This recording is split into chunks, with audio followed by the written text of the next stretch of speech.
नमस्कार, आप देख रहे हैं ऑरेंज न्यूज और मैं हूं आपके साथ खुशबू। आने का सौभाग्य प्राप्त हुआ और आप सब लोग इतनी बड़ी संख्या में यहां इस कार्यक्रम में उपस्थित हुए हैं। आप सबका हार्दिक अभिनंदन है, आप सबका हार्दिक स्वागत है। बड़े लंबे देर से आप इंतजार में रहे, चुनाव के कारण मुझे देर हुई, उसके लिए क्षमा। लेकिन मैं एक बात जरूर महसूस कर रहा हूं कि जिस प्रकार से आपने डॉक्टर सुनील कुमार जी के लिए और श्रवण जी के लिए उनका नाम लेने पर जिस अंदाज में आपने ताली बजाई, उसने मुझे बता दिया कि आपने चुनाव में नतीजा तय कर लिया है।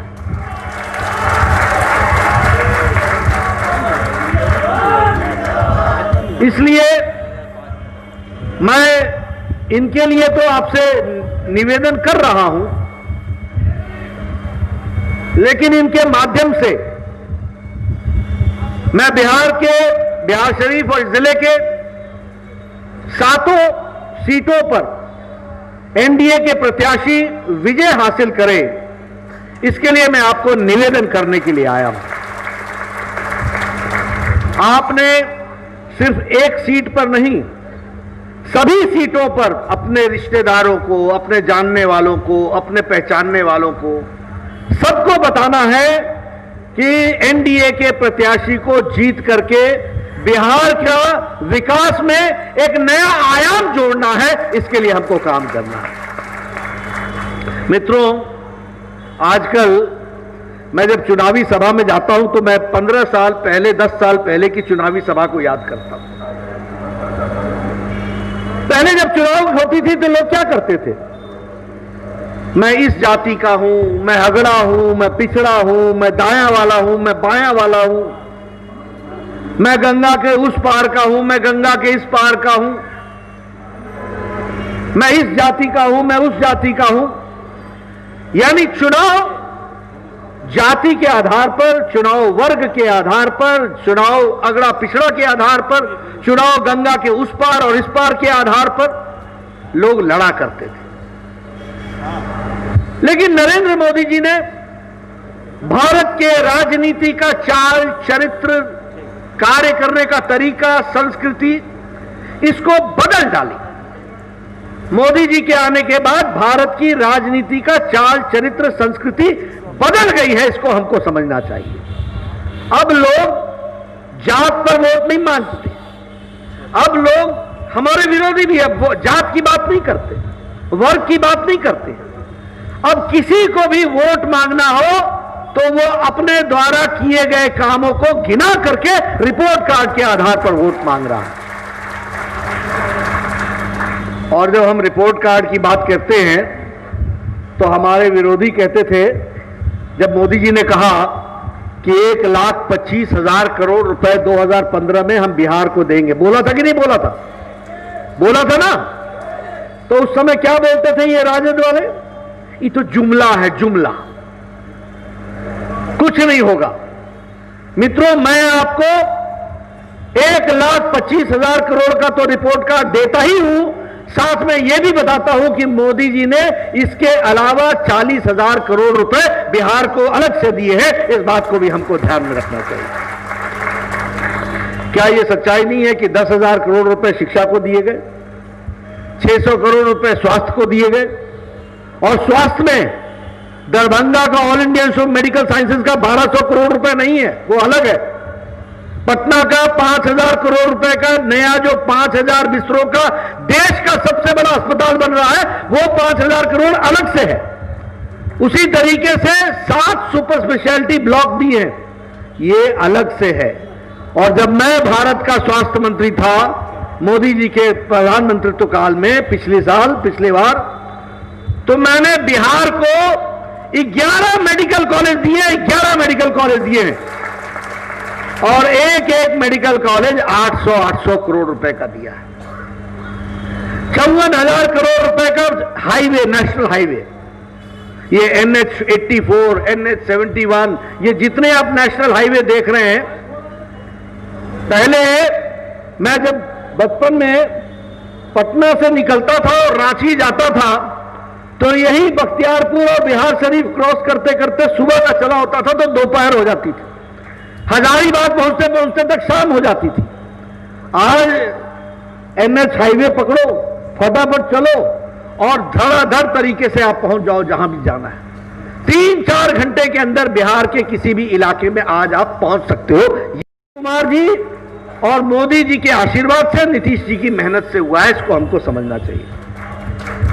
रेलवेज का इलेक्ट्रिफिकेशन का काम, डबल लेन का काम, डबलिंग का काम चल रहा है कि नहीं चल रहा है, सब जगह सब काम हुआ कि नहीं हुआ।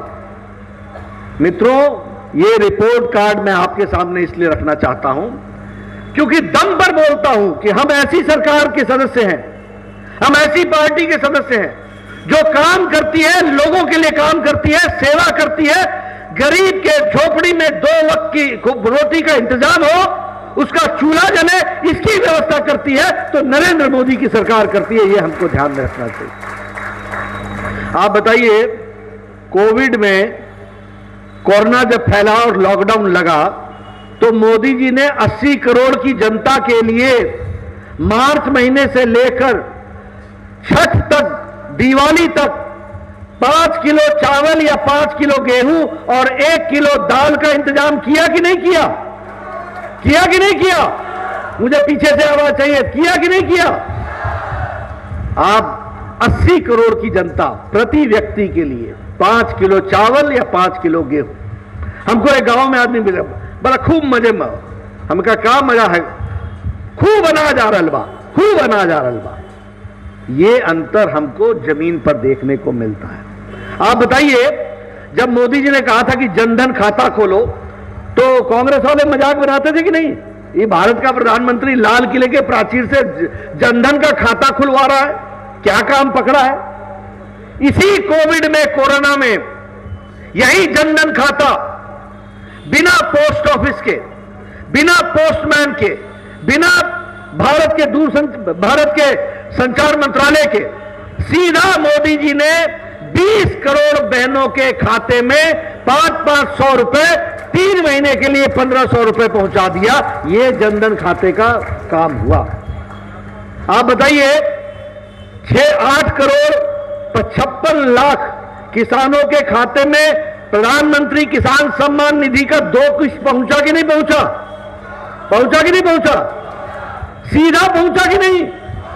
खाते में गया कि नहीं? यही राजीव गांधी बोलते थे कि मैं 1 रुपया भेजता हूं तो 85 पैसे रास्ते में गायब हो जाते थे। आज मोदी जी ने डिजिटल इंडिया में 8 करोड़ 56 लाख किसानों के खाते में 2-2 हजार करके 6 हजार रुपए पहुंचा दिया है। 92,000 करोड़ रुपए खर्च किया है। इस बात को समझना चाहिए, इसको ध्यान में लेना चाहिए। आप बताइए, 8 करोड़ बहनों को 3 महीने का मुफ्त सिलेंडर दिया कि नहीं दिया? उनके चूल्हा जलने का इंतजाम किया कि नहीं किया? 1,000 रुपए दिव्यांग के लिए, बुजुर्गों के लिए, माताओं के लिए, विधवा बहनों के लिए उनके खाते में 3,000 पहुंचाए कि नहीं पहुंचाए? मित्रों, यह है गरीबों की चिंता करने का इंतजाम, यह है गरीबों को याद करने का तरीका, और यह मोदी जी का तरीका है। इसको हमको ध्यान में रखना चाहिए। उसी तरीके से प्रधानमंत्री गरीब कल्याण रोजगार योजना, जो लोग बेचारे बाहर से आए, अगर वो यहां रोजगार चाहते हैं तो उनको भी रोजगार देने की व्यवस्था करना, और नालंदा जिला भी इसमें आता है जहां ये रोजगार की व्यवस्था की गई है। इसको भी हमको ध्यान में रखना चाहिए। आत्मनिर्भर भारत, मित्रों, मैं आपको बड़े स्पष्ट शब्दों में बताना चाहता हूं, हमें ध्यान रखना चाहिए। आत्मनिर्भर भारत के माध्यम से आत्मनिर्भर बिहार होगा, और बिहार में रोजगार के अवसर पैदा करना यह सरकार की जिम्मेवारी है। 19 लाख लोगों के रोजगार के व्यवस्था करने के लिए, अवसर पैदा करने की काम करेगा तो बिहार की नीतीश कुमार की सरकार करेगी। यह हमको ध्यान में रखना चाहिए, इसके लिए हमको समझना चाहिए। उसी तरीके से हमारा आत्मनिर्भर ये राष्ट्रीय जनता दल आरजेडी, जिसके स्वभाव में ही अराजकता है, एक बार भी कभी माफी मांगी इन्होंने? कभी कहा कि हमने बिहार की जनता से गलती की है, माफ कर दो? इसका मतलब यह है कि अभी भी इरादे वही हैं, इरादे वही हैं। और नीतीश कुमार जी ने इनके साथ सरकार बना करके सरकार क्यों तोड़ दी, क्यों मुझसे कह दी? इसलिए कह दी क्योंकि नीतीश जी जानते थे कि इनके साथ रह करके सुशासन नहीं आ सकता, कुशासन ही आएगा।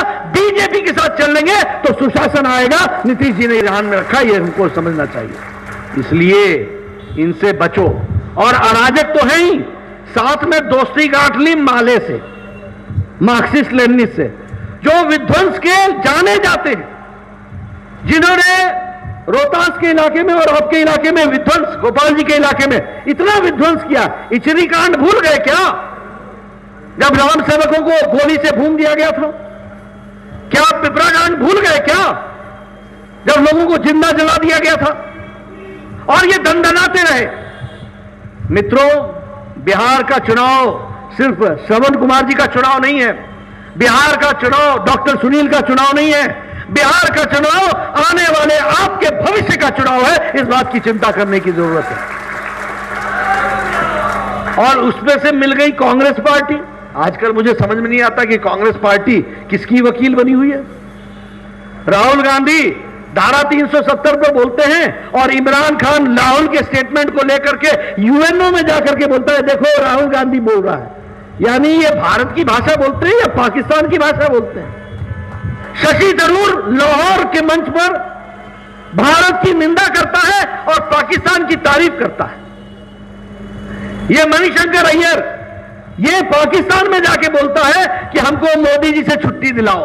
ये है देशभक्त, ये है कांग्रेस पार्टी। और पी चिदम्बरम जो भारत के गृह मंत्री रहे हैं, वो कहते हैं कि हम आएंगे तो धारा 370 समाप्त कर देंगे। धारा 370 समाप्त होनी है क्या?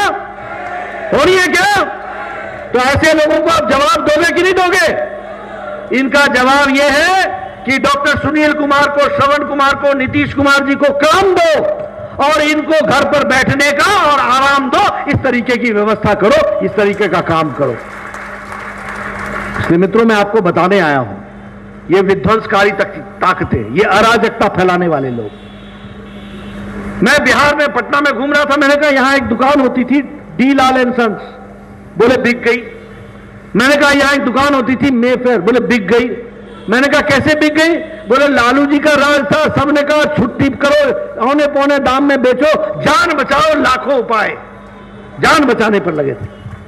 मित्रों, ये रोजगार की बात करते हैं। जिन्होंने उद्योग चलाया अपहरण का, जो अपहरण उद्योग चलाते थे, वो रोजगार देंगे?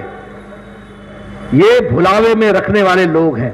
और ऐसे लोगों को करारा जवाब प्रजातंत्र में वोट के माध्यम से होता है। इसलिए अपनी उंगली उस दिन आपने दबाना और एनडीए के कैंडिडेट को जिताना, यह आपकी जिम्मेवारी है। यह मैं आपसे निवेदन करने आया हूं। मैं फिर से आपसे यही कहना चाहता हूं कि बिहार आगे बहुत आशा के साथ देख रहा है। मोदी जी का आशीर्वाद है। मोदी जी के द्वारा यहां पर आर्थिक रूप से हर दृष्टि से पैसा आ रहा है। आप बताइए, जितने फ्लाईओवर बने हैं वो नीतीश बाबू जी के टाइम पर बने कि नहीं बने? वो मोदी जी के टाइम पर बने कि नहीं बने?